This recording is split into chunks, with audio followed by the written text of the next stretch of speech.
যাওয়ার ঘটনায় বর্তমানে কারো কাছেই অজানা নয়। কারণ এ বিষয়টি সোশ্যাল মিডিয়ায় ব্যাপক সাড়া ফেলেছে।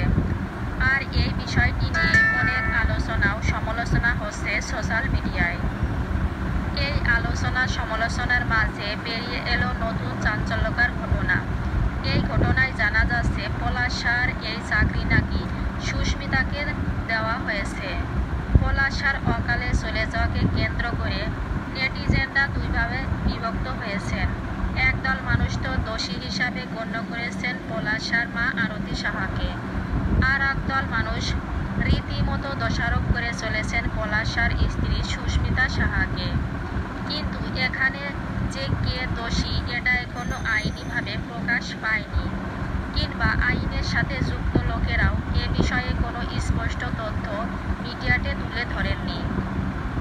পলাশায় চলে যাওয়ার পর সুস্মিতা যেদিন প্রথম ইন্টারভিউ দিলেন, সেদিন তাদের সংসারের অনেক গোপন কথা তুলে ধরেছেন সোশ্যাল মিডিয়ায়। যার মধ্যে তিনি বলেছেন পলাশার মা আরতি সাহা সুস্মিতার একদম পছন্দ করতেন না, কিন্তু আমরা বিভিন্ন বিয়ের ভিডিওতে আমরা দেখছি যে তাদের মধ্যে বেশ মিষ্টি মধুর সম্পর্কই ছিল। না হলে এত সুন্দর পোজ দিয়ে ছবি তোলাটা আসলে একটা অস্বাভাবিক ব্যাপার। এখানে কি তারা এটা লোক দেখানোর জন্য শুধুমাত্র ছবিগুলো তুলেছিলেন কিনা সেটা তারা ছাড়া আর কেউ ভালো বলতে পারবে না। পলাশার মা আরতি সাহা চাইতেন সুস্মিতার সাথে পলাশের যে সম্পর্ক সেটা যেন শেষ হয়ে যায়। তিনি চাইতেন সুস্মিতা নিজে থেকে পলাশকে ডিভোর্স দিয়ে এই সংসার ছেড়ে চলে যায়। আর তার জন্যই নাকি আরতি সাহা রীতিমতো সুস্মিতার উপর বিভিন্ন ধরনের মানসিক চাপ সৃষ্টি করত, যাতে করে সুস্মিতা নিজেই অতিষ্ঠ হয়ে পলাশাকে ডিভোর্স দিয়ে চলে যেতে পারে তার বাপের বাড়িতে। কারণ পলাশার উপর চাপ প্রয়োগ করে তাকে যদি দিয়ে ডিভোর্স দেওয়ানো হয়, তাহলে এতে করে নাকি পলাশার চাকরি চলে যাওয়ার সম্ভাবনা থাকত।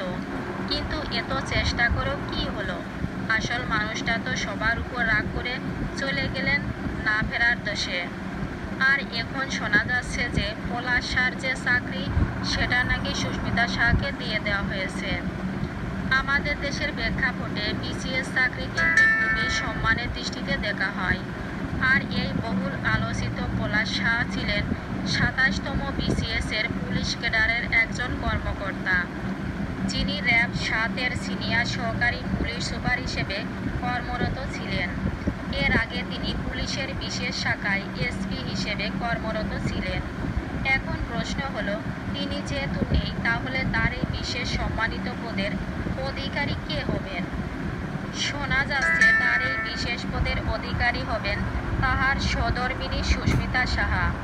এখন প্রশ্ন হলো, স্বামী যদি অকালে চলে যায়, তাহলে তার অনুপস্থিতিতে তার স্ত্রী সেই চাকরি পাবে কি না? কিন্তু অনুসন্ধান করে আমরা দেখেছি যে না, এরকম কোনো তথ্য পাওয়া যায়নি। কিন্তু নির্দিষ্ট শর্ত অনুযায়ী পারিবারিক পেনশন সুবিধা স্ত্রী পেতে পারেন। যদি তিনি পুনরায় বিবাহ না করেন, তাহলে আজীবন পেনশন পাওয়ার অধিকার রয়েছে। আর চাকরি পাওয়ার যে তথ্য পেয়েছি সেটা হচ্ছে পারিবারিক বা বিশেষ নিয়োগের সুবিধা অনুযায়ী সংশ্লিষ্ট মন্ত্রণালয় বা দপ্তর যে সিদ্ধান্ত নেয় সেটাই বহাল থাকবে। সুতরাং ধারণা করা হচ্ছে মানবিক দৃষ্টিকোণ থেকে সুস্মিতা সাহা পলাশার চাকরিটা পেলেও পেতে পারেন। এ বিষয়ে আপনার কি মত কমেন্ট করে জানাতে ভুলবেন না।